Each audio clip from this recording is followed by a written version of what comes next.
Oi, pessoal, bem-vindos a mais uma semana da disciplina. Vocês vão ver que eu estou gravando à noite, por isso vai ficar meio esquisito. Mas eu não sou tão importante quanto os slides vão ficar melhor. Então, na semana passada a gente falou sobre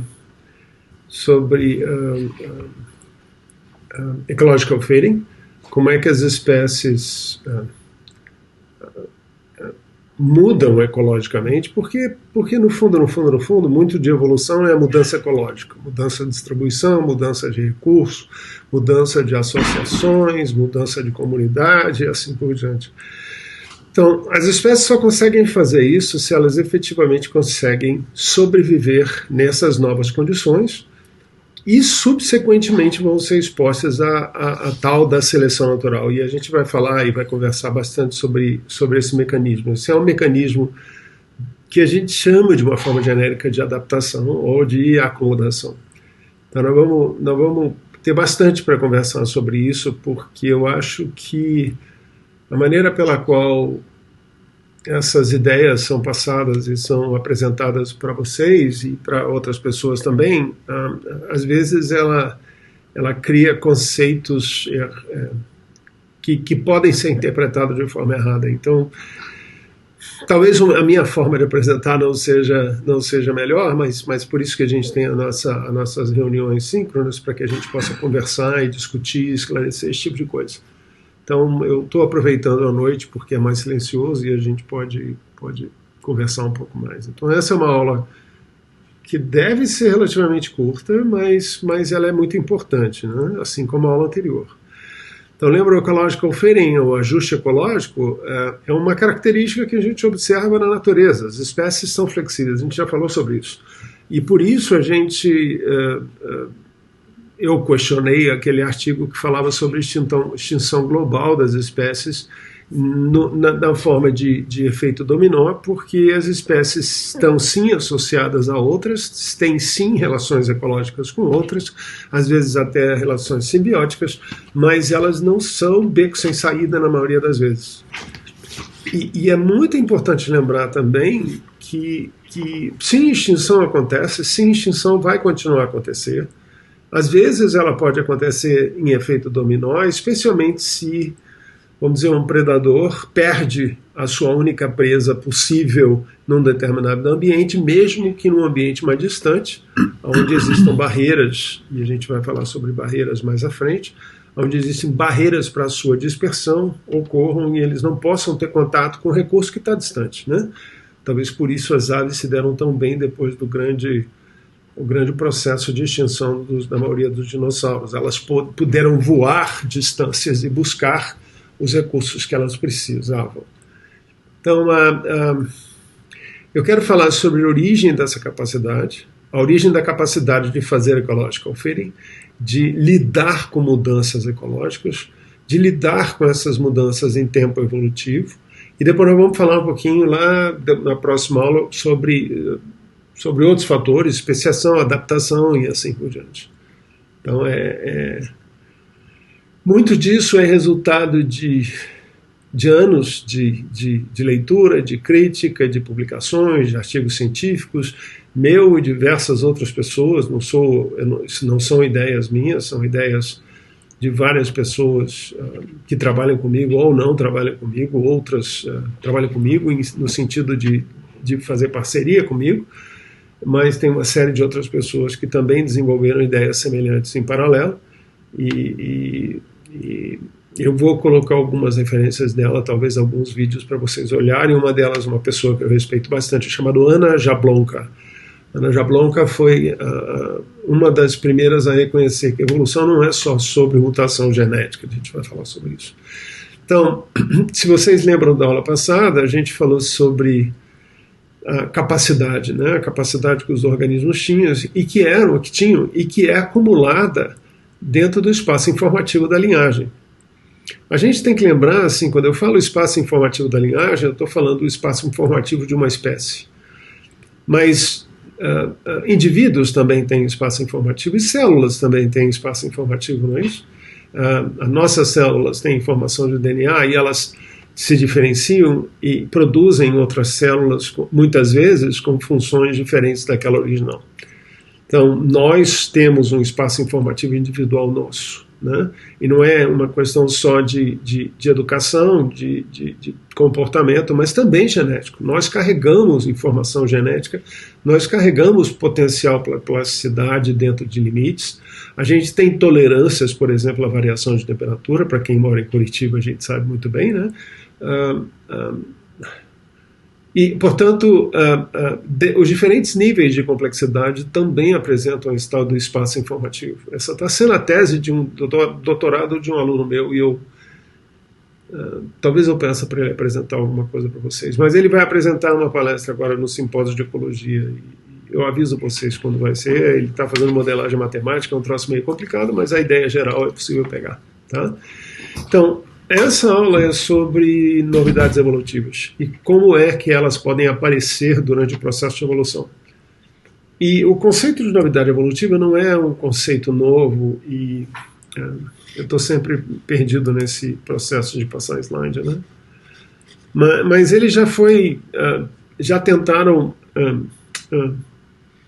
explicar esse conceito, conceituar esse termo novidade evolutiva de formas diferentes. O Ernest Mayr, que é das pessoas que eu coloquei o vídeo no nosso site, chamava isso como uma novidade, é uma estrutura ou propriedade do organismo que permite ele realizar uma nova função e, portanto, abrir uma nova zona adaptativa. Essa ideia de zona adaptativa tem a ver com especiação e com radiação evolutiva, ou radiação adaptativa, como algumas pessoas falam. Então é simplesmente que ele vai conseguir fazer algo diferente da linhagem a qual ele pertencia e, portanto, ele vai poder especiar e diversificar e dar origem a uma outra espécie. O neodarwinismo tem um enfoque selecionista muito forte. E não é que esteja errado, não está errado. Por isso ele chama de zona adaptativa, né? Não está errado, mas não é a única maneira de promover diversificação, e a gente vai ver isso nas próximas aulas. Esse autor, Massimo Pugliucci, ele reconheceu que novidades são caracteres únicos que definem um táxon e que também tem uma nova função, o táxon ou qual tem uma nova função no seu ecossistema, o que é um pouco parecido com o que Ernest Mayr falou. E aí Gunther Wagner, que é um alemão, veio com essa sugestão de que existem dois tipos de adaptações, ou novidades evolutivas. Não estamos falando de adaptação, não estamos falando estritamente de novidade evolutiva, apesar de esses autores terem essa confusão entre adaptação e novidade evolutiva. Ele falou que ela pode ocorrer de duas formas, que é a mudança de alguma coisa que já existia, né? Ele chama de características homólogas, e essa é o tipo 2, e o tipo 1 seria o aparecimento de uma coisa completamente nova, como a asa do inseto, que apareceu a partir de pregas no tórax, e não tem associação com apêndices ou com qualquer outra estrutura que existia antes. Então, tipo 2, então, é a modificação do corpo, de uma parte do corpo, para produzir uma nova função. É o exemplo dos membros anteriores dos tetrápodes que passaram nas aves, nos animais mamíferos que voam, com a função de voo e não mais com a função de andar. Então, para Ernest Mayr, se abriu uma nova zona adaptativa, e ele de certa forma tem razão, mas eu gostaria que a gente considerasse como novidade evolutiva para o nosso fim. E eu acho que é importante que seja para o nosso fim, porque nem todas as novidades evolutivas que aparecem são adaptativas no primeiro momento.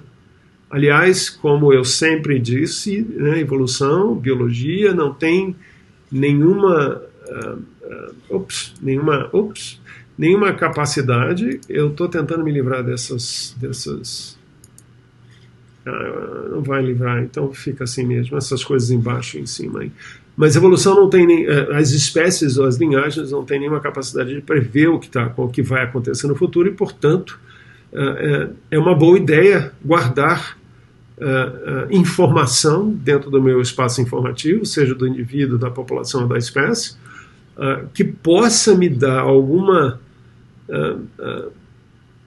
esperança de que alguns deles possam vir a ser importantes em condições futuras, em oportunidades que se apresentam futuras. Lembra aquela história de evolução é sobre acumular novidades evolutivas, criar capacidade, guardar isso no espaço informativo e passar de geração para geração. Então, para a gente, essas definições anteriores são muito selecionistas, elas estão sempre associadas à adaptação. E na minha visão, e na visão de vários autores atuais, e lembram dos conceitos da origem de ecological fitting que a gente falou anteriormente, em cima do neodarwinismo, lembrem do conceito de genetic load, que eu falei para vocês, que era um paradoxo que o neodarwinista não conseguia explicar, e Darwin sabia bem do que ele estava falando, não em genética, mas ele sabia que a variação era muito maior do que aquela variação necessária e adequada para efetivamente sobreviver em certas condições ambientais sob certa seleção natural. Então, esses conceitos apontam para essa visão selecionista extrema e estrita sobre a origem de coisas novas no sistema biológico. E a gente não pode pensar dessa forma. Se a gente pensasse dessa forma, a gente ia perder dinheiro no mercado de ação. Então, para nós, né, para essa disciplina, e eu acho que para uma visão mais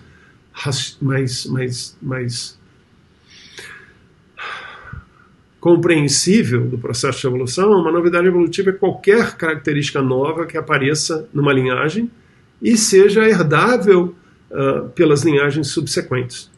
Então a gente vai ver já que o aparecimento da característica numa linhagem implica na herança dali para frente. E que linhagens que ficaram para trás, ou seja, as linhagens que são decorrentes de processo de especiação anterior ao aparecimento dessa estrutura, não vão desenvolver essa estrutura na maioria das vezes. A gente vai ver que não é bem assim. Então essa é a nossa definição, eu espero que vocês tenham entendido, se não, por favor, entre em contato comigo. Então, todas essas novidades evolutivas que a gente vai falar aqui, se você considerar cada uma dessas bolinhas, são acumulados nesse espaço informativo que eu represento como essa figura multidimensional. E é uma figura multidimensional porque ela é multidimensional, ela tem várias dimensões, são várias características que se acumulam no nosso genoma, ou no nosso fenoma, se vocês querem, ou na nossa capacidade de transmitir informação de geração para geração, tornando, por exemplo, conhecimento herdável, né? uma característica herdável, ou educação, uma coisa herdável. Então a gente ensina para frente, cultura e assim por diante. E tem os espaços vazios aí, né? Tem os espaços vazios no meio. Então eu enxergo o espaço o espaço informativo como sendo essa coisa onde tem regiões que são plenas, são cheias, e regiões vazias. E as regiões vazias, na realidade, representam características que foram perdidas porque não foram importantes no processo de seleção, ou porque apareceram mutações negativas, efetivamente negativas, 100% negativas, que promoveram a eliminação dessas características da evolução dessas linhagens. Mas isso tem muito a ver com esses espaços vazios, esses espaços negros que vocês estão vendo aí nessa figura, representando nessa figura, tem muito a ver, por exemplo, com aquele exemplo que eu dei sobre peixes de caverna com ou sem olhos, né? Então, o peixe de caverna retém uma característica, quase que eu vi minha água. Tem uma característica que são os olhos, que são tipicamente de animais que vivem na luz e que têm a necessidade de entender o espaço em que estão e buscar alimentos, fugir de predadores, ter comportamentos e assim por diante. Ao entrar numa caverna que é totalmente escura, o olho perde a sua função. Ele deixa de ser um órgão que forma a imagem ou que me informa sobre a luz, e, portanto, o processo de seleção relaxa sobre essa estrutura. Isso quer dizer que, se o olho for perdido, não vai haver diferença, efetivamente, para essas espécies em termos de fitness, em termos de capacidade de sobreviver nesse ambiente. Então, o olho, às vezes, está presente, ou às vezes está ausente. E está ausente, às vezes, por uma questão de chance só. né? E ele está presente porque ele estava presente no ancestral em comum, no ancestral anterior daquela espécie. Então ele não foi perdido, simplesmente não foi perdido, né? Nós temos, todos nós temos características que poderiam ter sido perdidas, mas não foram. Perder o dedo mindinho talvez não seja uma grande coisa, a não ser que você goste de coçar o ouvido com o dedo mindinho. Brincadeira. A cauda, por exemplo, a gente pode ter perdido o cóccix, que atrapalha pra caramba, né? Então nós temos estruturas também que são estruturas vestigiais que não têm uma função muito clara e que poderiam ter sido perdidas sem grandes consequências. A gente falou sobre o dente do siso, por exemplo, né? Então observem que a figura tem bolas que são densamente compactadas e unidas. Provavelmente essas são estruturas associadas com seleção atual ou seleção passada. A gente vai ver exemplos disso. E espaços vazios onde as características foram perdidas ou nunca ganharam, né? Algumas características nunca foram ganhas, né? Nós, na nossa linhagem para a espécie humana, nós nunca tivemos asa, então a gente não tem uma área ocupada por asa, né? Então é importante lembrar, e de novo essa é uma visão nova da coisa, que assim como a evolução acontece em todos os níveis de complexidade que a gente está falando, novidades evolutivas podem acontecer em associação com vários níveis de complexidade. E a gente já viu isso lá na frente. Então, se a gente for ver alguns desses níveis de complexidades que são indicados pelo será que funciona a caneta? Que foram indicados por essa figura, geralmente, tá vendo, eu fiz besteira já? Geralmente indicadas por deixa eu ver se eu consigo. Eu sempre faço isso, né, gente? Tá, deixa assim, vermelho. Deixa eu ver se vai funcionar. Eu acho difícil que vai. Mas vocês vão ver, por exemplo, que ele tem organela como uma. Não vai funcionar. Organela como uma. Ixi, olha a bagunça. Espera um pouquinho. Eita ferro. Reset. Vamos lá. Ixi, aí bagunçou tudo. Vou ter que parar e continuar daqui a pouco. Espera um pouquinho. Será que eu faço isso já? Vou apagar. Ok, vamos lá. Nada como aprender, né? E Jesus. Voltou para frente, agora para trás. Vou deixar assim mesmo e não vou mexer. Então, vamos lá, onde é que a gente estava? Aqui. Então a gente vai ver que a organela, por exemplo, não é um nível de complexidade. Em alguns casos até pode ser, né? Que é a evolução. Não, aí que tá. Ele mas ele é subsequente à célula. A organela não pode aparecer antes da célula, ele apresenta a organela antes da célula aqui. Mas coisas como organela, na realidade, é algo que vai aparecer dentro da célula depois do aparecimento da célula, e não antes, né?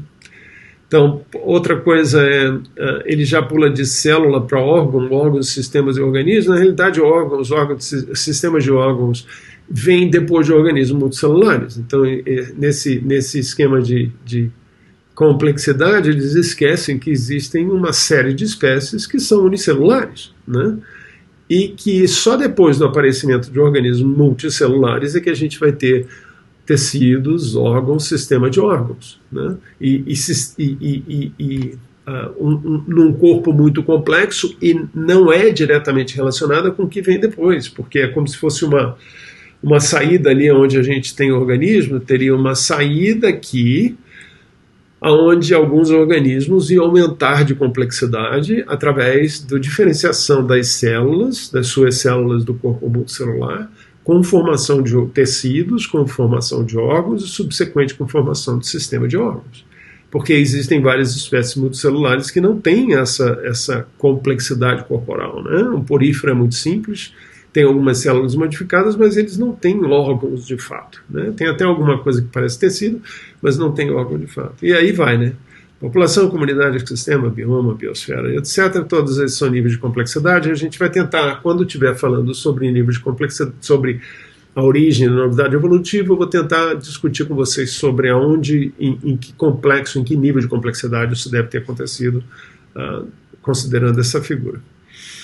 Então é importante agora, nesse momento, a gente entender que existem dois tipos de mudanças evolutivas que são sempre consideradas quando você analisa a evolução de um grupo ou a evolução do planeta, seja lá o que for. Então, os dois tipos, um é chamado de anagênese e o outro é chamado de cladogênese. Então, a anagênese, se você olhar esse gráfico tem no eixo do Y, tempo, né, e no eixo de X, morfologia. Então, ele mais ou menos descreve, de uma forma bastante simples, a morfologia da espécie que vai se movendo dentro desse eixo X, de acordo com a mudança de morfologia. Então a gente tem, se vocês estão olhando a minha caneta aqui, que eu não me atrevo a apertar, né, vocês têm uma mudança ao longo do tempo, ó, o tempo está passando aqui, né, se eu estou subindo, mas o tempo está passando. E uma morfologia que muda ao longo do tempo também. Mas vocês não observam nenhum evento de cladogênese, ou produção de ramos, ou especiação, ou diversificação, como a gente já viu antes. Isso vai acontecer nesse ponto aqui. Nesse ponto, essa linhagem, ou essa espécie evolutiva ou filogenética, a gente vai ver conceitos de espécie ainda essa semana, provavelmente, sofre uma perda de identidade e gera duas outras linhagens ou duas outras espécies. Esse é um evento de cladogênese, é a gênese de ramos, gênese de novos ramos. Anagênese quer dizer não forma nada novo, mantém a mesma espécie. E, de novo, um longo processo de anagênese, contando o tempo aqui, e depois, pum, perde a identidade de novo. Então, é muito importante lembrar isso. Então, se a gente for olhar num gráfico artificial, lembra essa figurinha que está aqui em cima? Seria algo irreal, a gente sabe que isso não aconteceu dessa forma, eu já vou mostrar para vocês como é que isso aconteceu, mas isso é chamado de anagênese. E o processo de filogenia e evolução divergente e convergente, olha que interessante, essa é a nossa história evolutiva, é chamada de cladogênese associada com anagênese, não é isso? Então, se a gente olhar aqui, ó, se a gente olhar aqui, ó, a gente tem a espécie comum de chimpanzés, ancestrais e humanos, e o tempo de vida dele está indicado por essas barras longas aqui, mas isso aqui é registro fóssil. Então, o tempo de vida dele provavelmente é esse tempo todo, tá? Então, daqui para cá, esse Australopithecus anamanensis aqui, que é uma espécie morfológica pura e simples, porque na realidade a gente está associando ele a um ancestral, viveu um tempo e deu origem a 3 linhagens diferentes, né? E assim por diante. Mas olha que legal, fusão aqui, ó. Fusão aqui. Fusão aqui. Então, a espécie humana tem muita fusão de linhagem, tem muita hibridização associada com a origem da espécie humana. Tá bom? Eu não sei o que está acontecendo, eu vou tentar... Sei lá o que está acontecendo, tá maluco. Então, a anagênese é quando a mudança ocorre e não há perda de identidade. A espécie, há 10 milhões de anos atrás, pode ser completamente diferente da espécie de 9 milhões de anos atrás, no fóssil. Mas ser ainda a mesma espécie, porque a gente não tem nenhuma evidência de perda de identidade daquela linhagem. Enquanto aquela linhagem não perder identidade, ela vai continuar sendo a mesma espécie. Exemplo disso, eu sempre uso esse exemplo como brincadeira, porque na realidade não é tanta brincadeira assim, né? Mas quando eu era guri, vocês viram que eu sou alto, não tinha sapato nem roupa para mim. Eu tinha que mandar fazer minhas roupas, especialmente minhas calças e meus sapatos, né? Hoje, você já encontra sapato e calça para mim. Isso quer dizer que a população mudou. As medidas da população mudaram. Então, vocês são muito maiores do que a minha geração em geral era.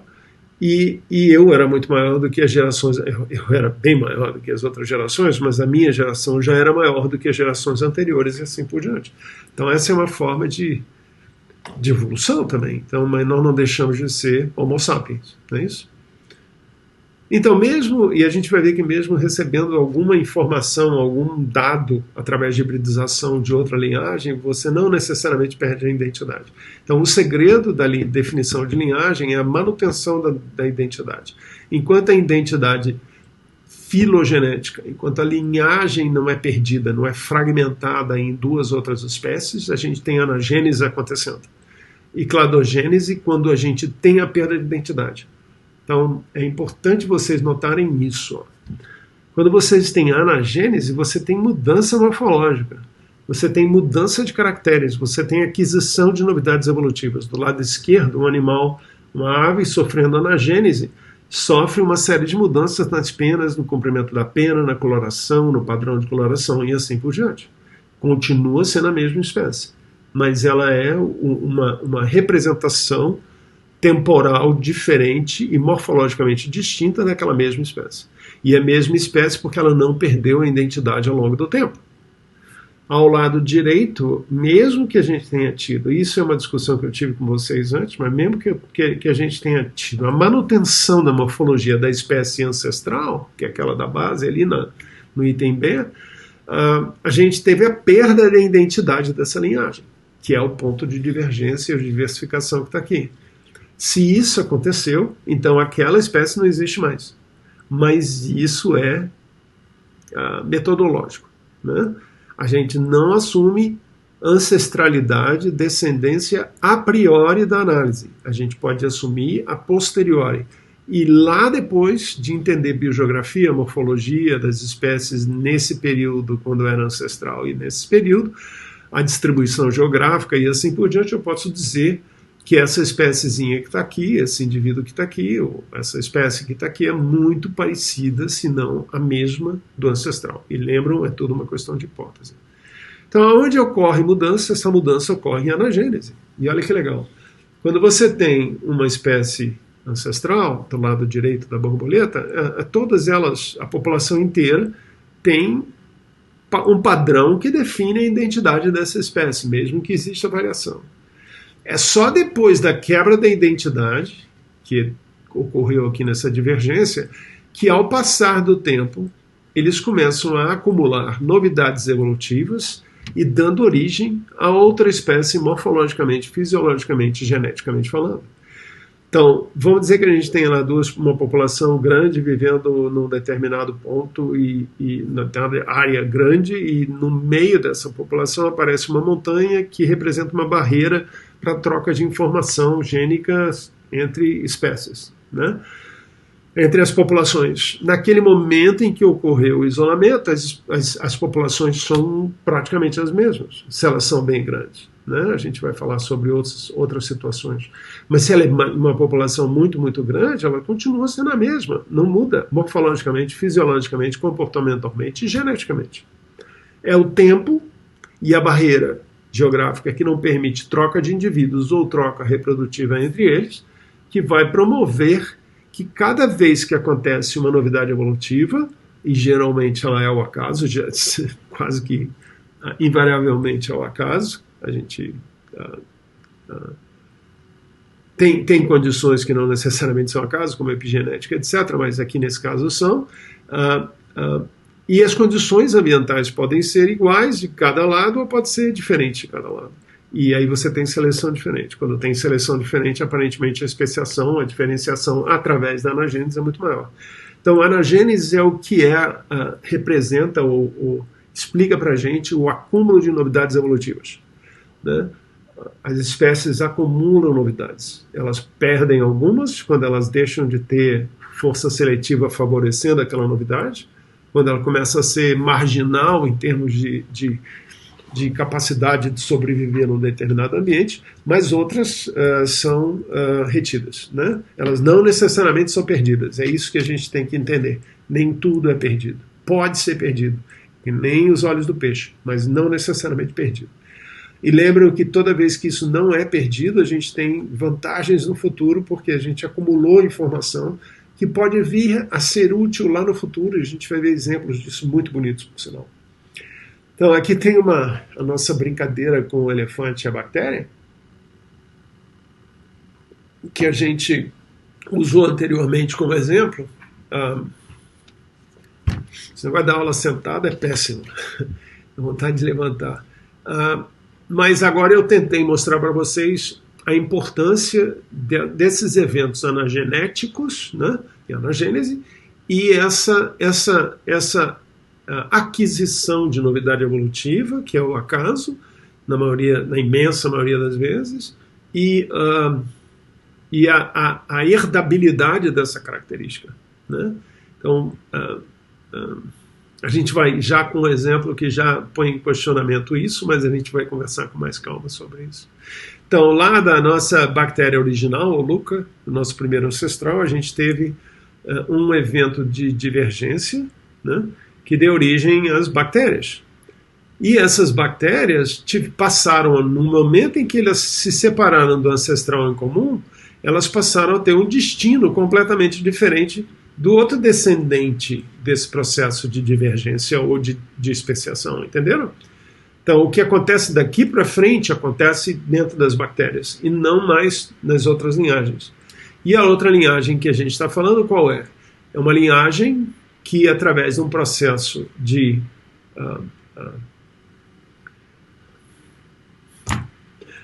endossimbiose, incorporou dentro de um corpo de um proto-eucarionte uma estrutura que a gente chama de mitocôndria, que foi fundamental na sobrevivência e num mundo onde o oxigênio estava se tornando cada vez mais comum. Então, a herança, o herdar essa associação, que não precisa ser considerada como sendo uma associação, é uma novidade evolutiva também, a gente sabe disso, até porque a gente tem isso até hoje. Aqui tem uma ameba, né? Ela é herdada daqui para frente. E não tem mais nada a ver com a bactéria. Assim como tudo que acontece na linhagem das bactérias não tem mais nada a ver com a linhagem dos eucariontes, a princípio, né? Então, essa é uma regrinha. A priori, a gente não assume isso, mas a gente pode a posteriori. Então, as bactérias passaram por um monte de variação, de modificação através de novidades evolutivas, formando streptococos, cocos, bacilos e assim por diante. Várias modificações químicas, etc., que são exclusivas das bactérias, e o mesmo aconteceu com os eucariontes. Se a gente vai um pouquinho mais para frente, né, deixa eu ver se eu fui certo. Se a gente agora está olhando os eucariontes, a gente vai um pouquinho mais para frente, a gente vai ver que uma outra linhagem divergiu, que é a linhagem das algas verdes e das plantas, que recebeu também por endossimbiose a associação com o cloroplasto, que a gente vai ver subsequentemente, que nada mais é do que uma cianobactéria, né, responsável pela grande mudança ambiental que esse planeta passou. Então, aqui, se vocês notarem, a gente teve um processo que deu origem às algas, que a gente conhece hoje, algas unicelulares, e subsequentemente, com o aumento com a incapacidade das algas se separar após a mitose e a formação de linhagens multicelulares de plantas, que nada tem a ver com a linhagem multicelulares dos demais organismos multicelulares que a gente vai ver já já. Então aqui está representado um protista, um ciliado, que é um organismo que tem mitocôndria, mas ele não tem cloroplasto porque ele não entrou em associação com o cloroplasto como as plantas entraram. Você vai ver que as coisas são um pouquinho mais complicadas, né? Mais para frente, a gente tinha o nosso protista que ficou para trás, na linhagem lá atrás, seria um protista ancestral, e uma linhagem onde apareceu ou evoluiu um tipo de multicelularidade que é diferente da multicelularidade que a gente encontra nos metazoários ou nos animais, né? Aqui a gente tem os nossos fungos, existem algumas espécies de fungos unicelulares, mas tudo que acontece nos fungos fica nos fungos. Heranças são sempre temporalmente subsequentes em termos de tempo. São os descendentes que recebem aquela herança. A herança geralmente, a herança nunca volta. Existem maneiras de tentar burlar essa regra, mas o que está acontecendo aqui é que a gente está vendo que ao longo do processo novidades evolutivas vão aparecendo nas diferentes linhagens e vão sendo acumuladas em linhagens. Algumas são perdidas, né, são herdadas para gerações subsequentes, podem ser perdidas nas gerações, né? É como cobras perdendo pernas, né? Membros, elas são tetrápodes, mas elas são serpentes, eles não têm hoje cintura pélvica e escapular, algumas têm algum tipo de resíduo disso, mas nem todas têm, né? Mas isso não nos informa que ela seja diferente dos outros tetrápodes, né? Ela perdeu a característica. Então, dessa mesma forma, a gente tem características que foram perdidas na linhagem ancestral e que eventualmente podem na realidade, elas são perdidas porque elas não são fundamentais, elas não são mantidas pelo processo de seleção, e elas podem ser perdidas, mas elas não necessariamente perdem. Né? Lembrem a história das brânquias, que nós somos peixes, nós não somos mais do que descendentes de peixe. A gente tem evidências de ter tido brânquias no passado, mas a gente perdeu brânquias no momento em que a gente começou a viver de forma intensa no ambiente terrestre, enquanto os anfíbios mantêm brânquias pelo menos na fase larval. Né? Acho que em todas as fases larvais. Então ali tem uma planarezinha. A gente vai ver isso no metazooma. Então, aqui tem o que seria a árvore filogenética da vida mais real, mais realista, né? Onde tem um monte de acumulação de novidades evolutivas e tem novidades evolutivas sendo absorvidas e incluídas em outros sistemas, sendo incluídas em outras linhagens. Então eu falei para vocês que eles, por herança, não são herdáveis, mas no momento em que há uma mudança, a gente vai ver por associação, por exemplo, por endossimbiose, por exemplo, passa a ser uma herança herdável. E não é mais uma herança genética, é uma herança citoplasmática, né? Mitocôndria não é uma herança genética, cloroplasto não é uma herança genética, é uma herança citoplasmática. E a gente tem inúmeros casos de heranças mesmo de curto prazo de micro-organismos, por exemplo, do trato digestivo. Alguns animais, mamíferos, fazem com que sua prole se alimenta de fezes para que possa incorporar as mesmas espécies de micro-organismos que estavam no trato digestivo da mãe. Então, existem outras formas de fazer isso, ainda bem, né? Mas aí tem só um exemplo de coisas que podem acontecer. O que a gente tem que lembrar, portanto, se existe a possibilidade de troca, é quanto mais complexo é o planeta, quanto mais espécies a gente tem, quanto mais linhagens a gente tem, quanto mais linhagens distantes a gente tem mais carta no baralho para explorar e para trocar, e para mandar para um lado e para o outro. A gente vai ver que isso é muito comum em evolução. A gente estava preso na ideia de mutação, mutação, mutação, mutação. A gente vai ver que mutação deve ser o princípio básico do aparecimento de novidades evolutivas no planeta, mas ela não é o único. Especialmente quando a gente fala de novidades evolutivas para uma linhagem que poderia estar vivendo em outra linhagem, né? Ou existindo em outra linhagem. Então,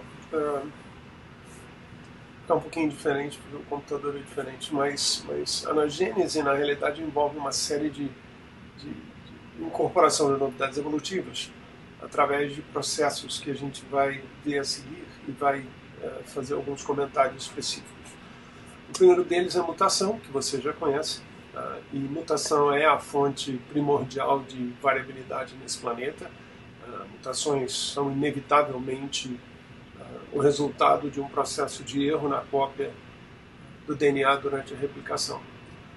Depois a gente vai falar sobre mutação, é algo que ocorre dentro de cada organismo, né? Dentro do genoma de cada organismo. A gente vai conversar sobre isso. Depois fluxo gênico, que permite a troca de informação que surgiu por mutação em populações que teoricamente são distantes. Então, desde que exista fluxo gênico, uma coisa que aconteça numa população vai ser transferido para outra, e a gente vai ver exemplos. Introgressão, que é a mistura de genes, de alelos, de capacidades ou de informação genética entre espécies através de um processo de hibridização. Ao contrário do que se pensa, a hibridização foi mais comum do que efetivamente aparece pelo que a gente conhece da literatura e assim por diante. Tanto em animais quanto em plantas bem mais. A gente também vai ver como é que novidades evolutivas podem ser introduzidas em novas linhagens através da atuação de retrovírus, quando eles entram numa célula para utilizar o mecanismo ou o sistema de reprodução celular, de cópia do DNA e reprodução celular de uma outra célula, eles muitas vezes carregam os vírions que são produzidos dessa forma, carregam pedaços do DNA do hospedeiro, e no momento em que eles entram em outro hospedeiro para fazer a mesma coisa, eles acabam introduzindo parte do DNA. Às vezes, pedaços inteiros, fragmentos inteiros de genes, que podem ter uma importância muito grande para uma nova linhagem, né? Para uma linhagem que não tinha aquela característica, ou que tinha uma característica com condições diferentes. Associações biológicas é uma forma muito importante no processo de evolução de inserir tecnologia desenvolvida em linhagens distantes. A gente tem ali associações entre espécies, a gente já viu exemplos de endossimbiose, e o exemplo de endossimbiose de fato é o exemplo mais clássico de como incorporar mecanismos, metabolismos, novidades evolutivas que apareceram em linhagens distantes, em uma nova linhagem. Foi isso que aconteceu conosco, como eucarionte, foi isso que aconteceu com as plantas com a introdução dos cloroplastos. Mas também em associações de células clonais, quando o processo de cópia do DNA, quando o processo de mitose é incompleto e a citoquinese não termina, a gente termina com 2 células filhas e, subsequentemente, cada vez mais células filhas grudadas umas nas outras e começando a viver juntas. E isso, aparentemente, foi a forma pela qual organismos unicelulares se transformaram em organismos multicelularidades. Mais uma vez, um erro, né? Também associações de indivíduos multicelulares. A gente acha isso confuso, acha isso estranho, mas isso acontece especialmente em organismos como quinidários, onde pólipos, né, colônias de pólipos que são fundamentalmente clonais, né, tem indivíduos, pólipos, numa colônia que fazem funções diferentes. Então, numa colônia, por exemplo, da caravela portuguesa, aquele quinidário que boia e que queima, tem uns filamentos que queimam bastante. Ali você encontra pólipos com função de flutuação, com função de proteção, com função de alimentação e mesmo com função de reprodução. Então é uma nova forma de indivíduo. Vocês veem aqui que aqui tem aumento de complexidade biológica, né? Quando 2 espécies se incorporam por endossimbiose ou por outro método de simbiose qualquer, onde elas criam interdependência entre elas, células que saem de uma vida de unicelular para uma vida multicelular, é um aumento de complexidade, e a gente tem organismos multicelulares que se incorporam ou que se associam para formar uma colônia com organismos com função específica, e aí a gente não pode só falar dos quinidários, a gente pode necessariamente falar de insetos coloniais, de insetos sociais, como abelhas, formigas e assim por diante. Então, reorganização de redes e componentes é outra forma de você fazer mudanças no fenótipo sem necessariamente mexer no fenótipo, mas mexer na rede de interação entre genes. Existem vários exemplos para isso. Um dos exemplos mais interessantes é sobre a origem e o desaparecimento de asas em formigas, e o fenótipo estendido, que a gente já conversou, que é uma herança que pode ser ou não ser genética, e dentre outras coisas associadas ao fenótipo estendido, tem o comportamento, tem a inteligência, tem a educação, a cultura, a engenharia, né, a tecnologia, a medicina e assim por diante. Né? Então, lembrando que não somos só nós que temos engenharia, muitos animais também têm. O cupim tem o cupinzeiro, as aves têm os seus ninhos e assim por diante. Então, mutações, você já conhece, né? Mutações cromossômicas, mutações pontuais, que são substituições de nucleotídeos. Isso tem consequências para a leitura, pode ter consequências na mudança do aminoácido, pode ter consequências na leitura do códon, né? que é o código de 3 nucleotídeos que define cada aminoácido. A gente pode ter aumento no tamanho do nucleotídeo, porque a molécula de polimerase copia várias vezes a mesma parte, a gente chama isso de duplicação, ou a gente pode ter deleção, quando a molécula de polimerase, na hora de fazer a cópia do DNA, ela pula um pedaço do DNA. Mas a gente não pode esquecer que existem outros processos, né, que são também mutacionais. Um deles são esses elementos de transposição, que pega pedaços são os transposons, que pegam pedaços do DNA e transportam esses pedaços, muitas vezes até para outros cromossomos. Parece que esse foi o mecanismo, acho que é bastante robusto, é um mecanismo que foi capaz de trazer para aquelas mariposas, do exemplo das mariposas brancas e negras do período pós-industrial na Inglaterra, que trouxe a cor escura, né? Foi uma mutação, uma transposição que produziu borboletas ou mariposas com cor escura. Então, uma coisa que a gente tem que lembrar é que a anagênese, de uma forma geral, é inevitável, né? A gente tem inúmeros estudos, especialmente por mutação, que diz que existe algo como um relógio, né?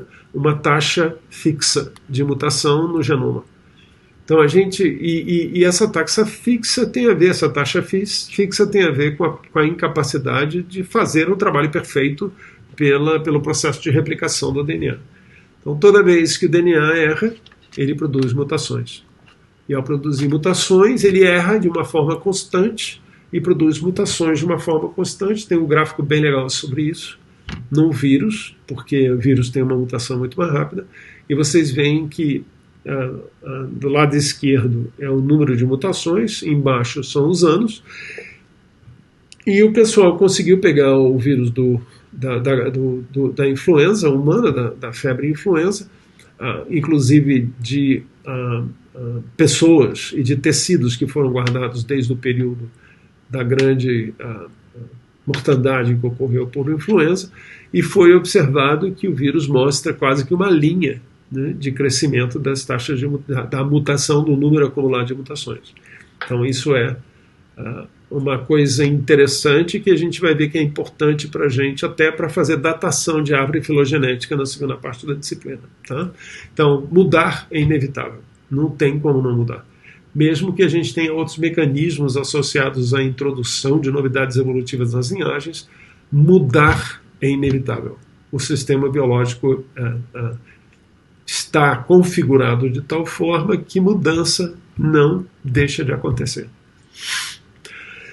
Fluxo G, esse é um exemplo interessante de fluxo gênico. Esse é um peixinho chamado aterinella, ou peixe-rei para algumas pessoas, aqui no litoral do Paraná, tem praticamente na costa brasileira toda, é muito apreciado no Rio Grande do Sul. Isso foi um estudo feito por um ex-aluno meu de doutorado, Rafael Baggio, que já foi publicado, e ele mostra assim, ó, se lembra daquela rede de haplótipo que eu falei para vocês, né? A rede de haplótipo, vai ver a definição lá na nossa hora do café, tem a ver com uma sequência única de nucleotídeos num fragmento de DNA. E o tamanho da bolinha tem a ver com o número de indivíduos que tem aquele haplótipo específico, e a cor tem a ver com a localidade onde o indivíduo que tinha aquele haplótipo foi achado, né? Então a gente vai ver um grupo de espécies aqui embaixo que são da Baía de Paranaguá, Babitonga e da Lagoa dos Patos, aqui embaixo, tá vendo? Tudo misturado, né? As cores estão todas misturadas.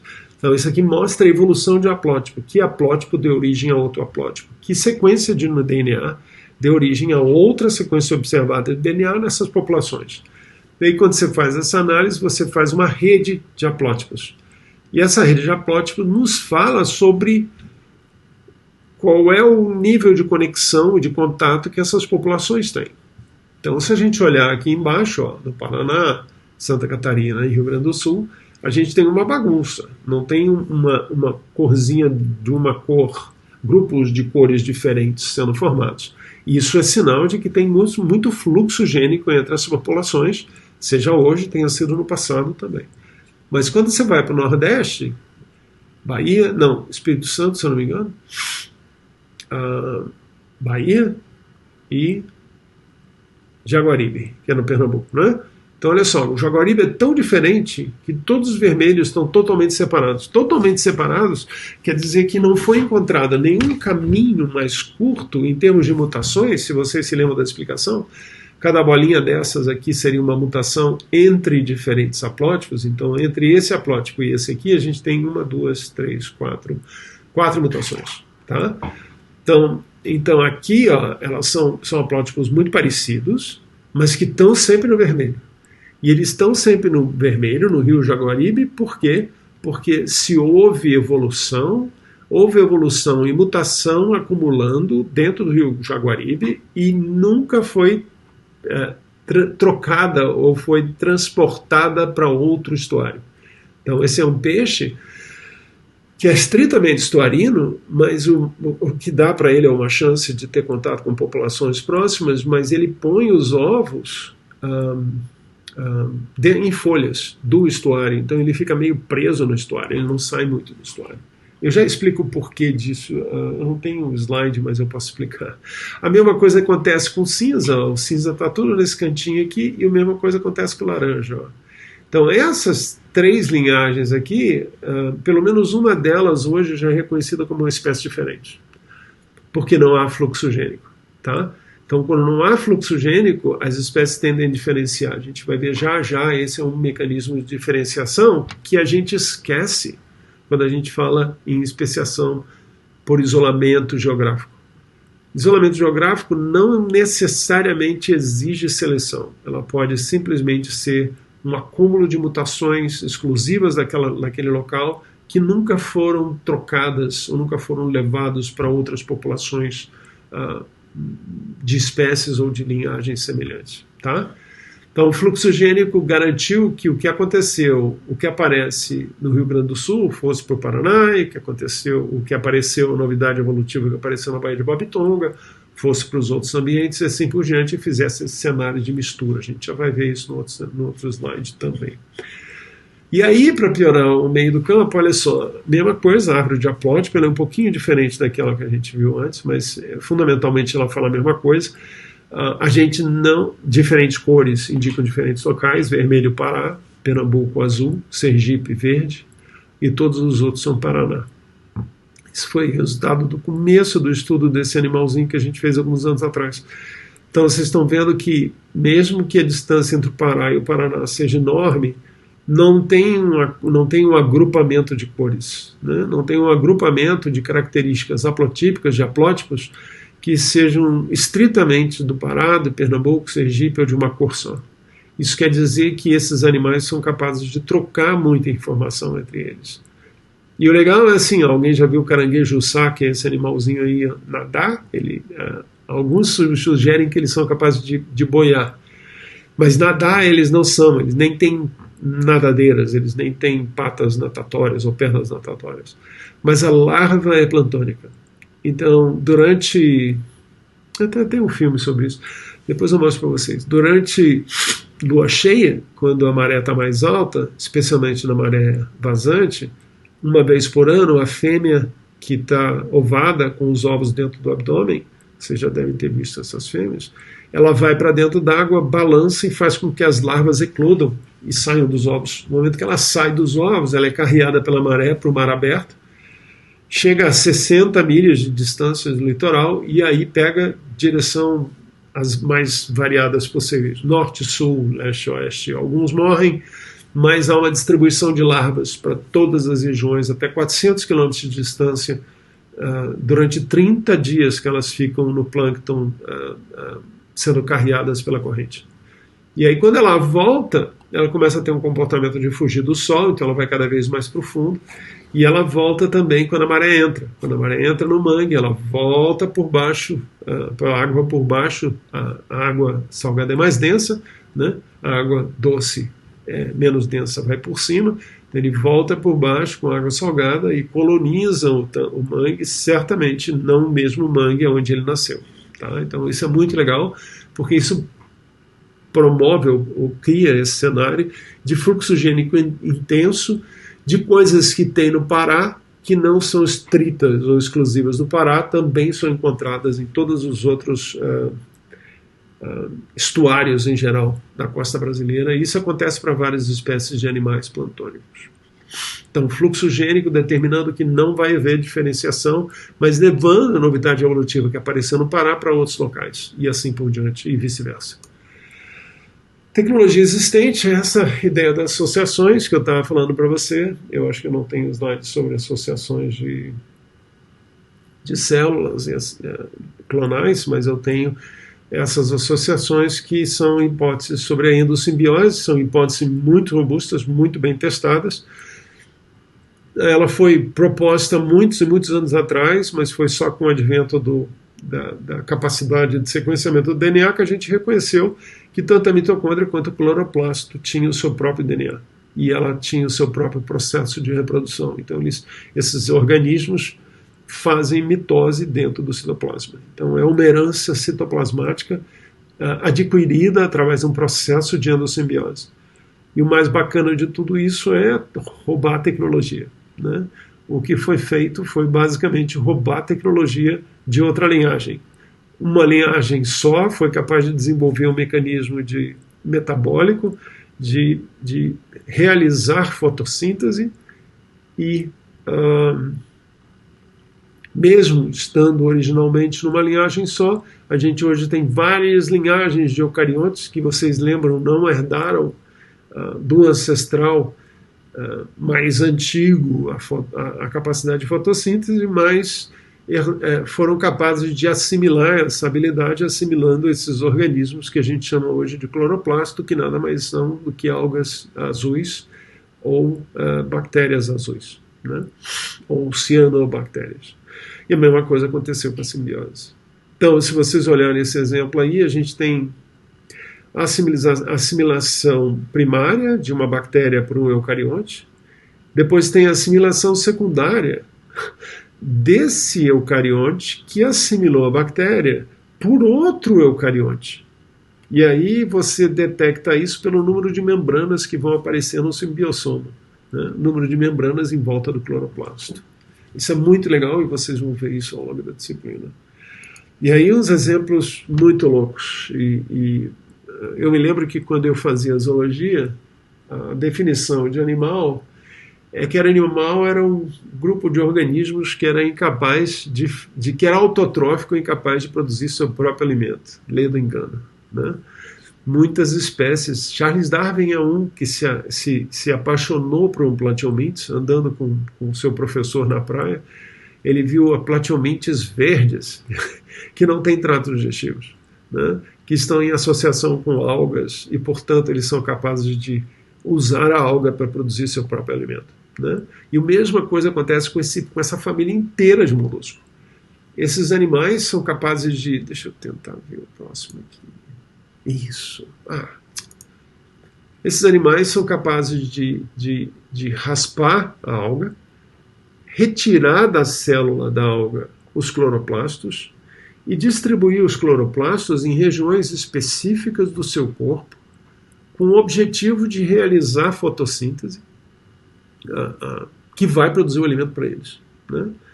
Não satisfeita, a evolução ainda foi capaz de dar mais um pulo. Aparentemente, vírus foram capazes de pegar pedaços do DNA. Isso aconteceu ao acaso e acumulou ao longo do tempo, gente. Foram capazes de pegar o pedaço de DNA da alga que estava associado com a manutenção do cloroplasto dentro do seu citoplasma e transferir esse gene para o núcleo desse gastrópode. Então, o gastrópode hoje mantém os cloroplastos por cerca de 2 anos dentro do seu corpo vivo, mantido com proteínas, né, e enzimas que foram roubadas ou sequestradas pelo Robin Hood da evolução, que são os vírus que roubaram da alga e deram para o caramujo, deram para o molusco. Então, dá para ver como é que tem baralho sendo misturado, dá para ver como evolução não é tão ao acaso como a gente fala que é. O processo é o acaso. Mas o processo de produção de fotossíntese, a manutenção do cloroplasto vivo dentro da alga eucarionte, a aquisição do cloroplasto pela alga eucarionte, a troca que aconteceu com o vírus, são processos de um sistema biológico profundamente integrado e que se comunica que se comunica de forma randômica, ao acaso de fato, mas como eu falei para vocês e continuo falando, inúmeras vezes a maioria das coisas que apareceram, que deram certo e que se fixaram no processo de evolução foram raras de acontecer, que foi como o caso do nosso famoso coronavírus, né? Quanto tempo o coronavírus está por aí, quanto tempo a gente andou em volta dele e uma única chance que ele teve foi o suficiente para ele tomar conta da espécie humana e colonizar o mundo inteiro com a ajuda da globalização humana.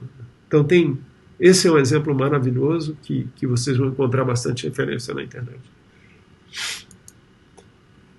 Transferência horizontal de genes também é uma bastante conhecido hoje, já não é nada inédito, isso é um trabalho de 1994, mas ele apresenta uma lista de proteínas encontradas em organismos diversos que veio de outro organismo e provavelmente foi resultado de transferência horizontal devido à ação de vírus.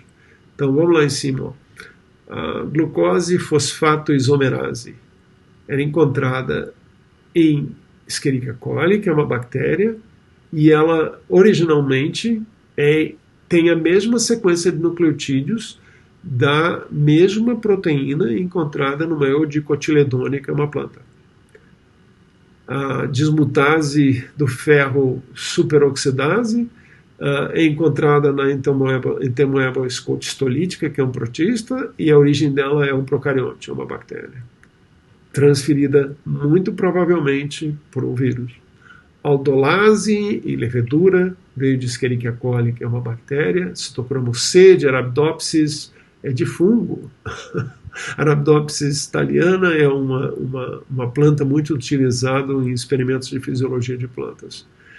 E assim por diante. Então, exemplos não faltam. Então, fungos são os Robin Hoods da evolução. Eles roubam habilidades de uma linhagem e transferem essa habilidade para outras linhagens. É muito evidente, é claro, que grande parte dos fragmentos de DNA que são transferidos dessa forma, não fungo, gente, desculpa, vírus, que são transferidos dessa forma por vírus, são fragmentos que não têm informação completa de proteínas, mas, eventualmente, e aparentemente bastante frequentemente em termos evolutivos, né? Isso quer dizer não muita coisa, né? Porque tenta até dar certo. A gente tem transferências de proteínas ou de genes de proteínas inteiros entre uma espécie e outra. E por fim, no exemplo da gente, e depois desse exemplo eu vou dar uma parada, porque quem está ficando cansado sou eu, tem a introgressão. Depois eu falo sobre os outros processos. Então, a introgressão não é incomum, eu já falei, hibridização entre linhagens de animais não é incomum. Alguém já me perguntou, portanto, a definição de espécie biológica está furada? Mais ou menos. Né? Mas o que a gente sabe é que quando algumas espécies, mesmo de indivíduos tão complexos quanto mamíferos, copulam, elas produzem prole e parte dessa prole pode ser fértil. E parte dessa prole fértil fica com a linhagem materna ou a linhagem paterna da hibridização. E ao fazer isso, ele se envolve no pool de indivíduos que se reproduzem dentro daquela espécie e transmite alelos e genes que originalmente se originaram numa outra espécie e que foi incorporado, ou que é incorporado, em uma nova espécie através do híbrido. Né?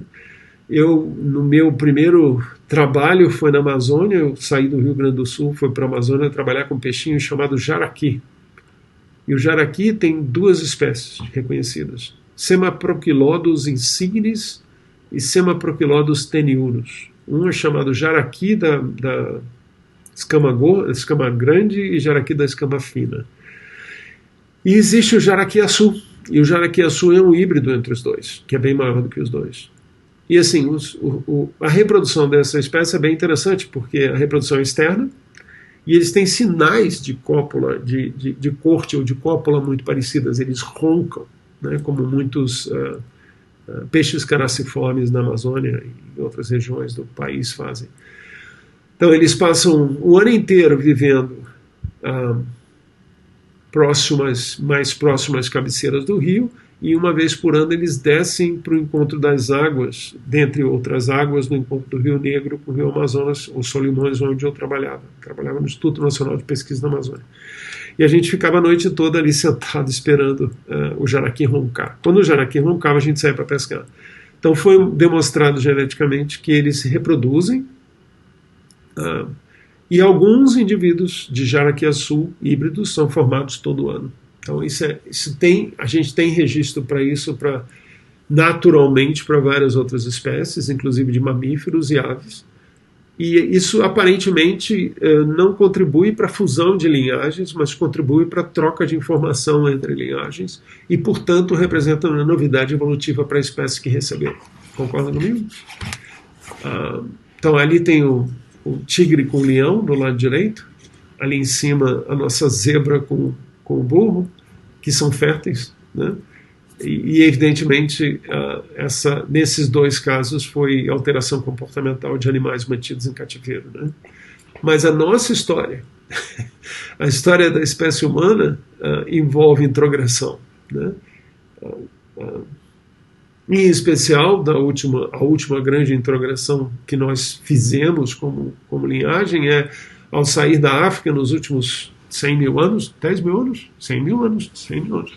A gente encontrou os neandertais na Europa e aparentemente a gente reproduziu com os neandertais também. Eu falei para vocês que existem evidências que a gente tem cerca de 8% de genes neandertais, né? Então essa introgressão também faz parte desse processo de mistura, de embaralhamento de carta. Olha que fantástico cenário a gente está vendo, né? Quanto mais espécies tem, mais a chance de trocar informação entre as linhagens. Então a evolução não é estritamente associada a mutações mágicas. Evolução também tem a ver com troca de informação fisiológica, morfológica, comportamental entre espécies. E por fim, que eu não tenho slide para isso, tem comportamento, que a gente já falou, né? Eu vou parar por aqui porque eu estou ficando cansado, mas quando eu voltar na próxima parte dessa aula, eu vou tentar trazer o exemplo daqueles urso que eu falei para vocês, o urso polar, onde tem uma sugestão de que algumas famílias de urso polar estão sendo capazes de sobreviver em cima da Terra e não mais caçando sobre a capa de gelo, e que isso pode ser tanto uma característica genética, como de conservatismo, de capacidade dos ancestrais de caçar na Terra, como também uma aprendizagem de um organismo profundamente inteligente, né, cognitivo, e a educação dos seus filhotes, e portanto eles são geneticamente relacionados. Tá? Então tá, gente, são para mim 9h35, estou cansado, ficando velho. Então, obrigado, a gente se vê e fala novamente na próxima aula.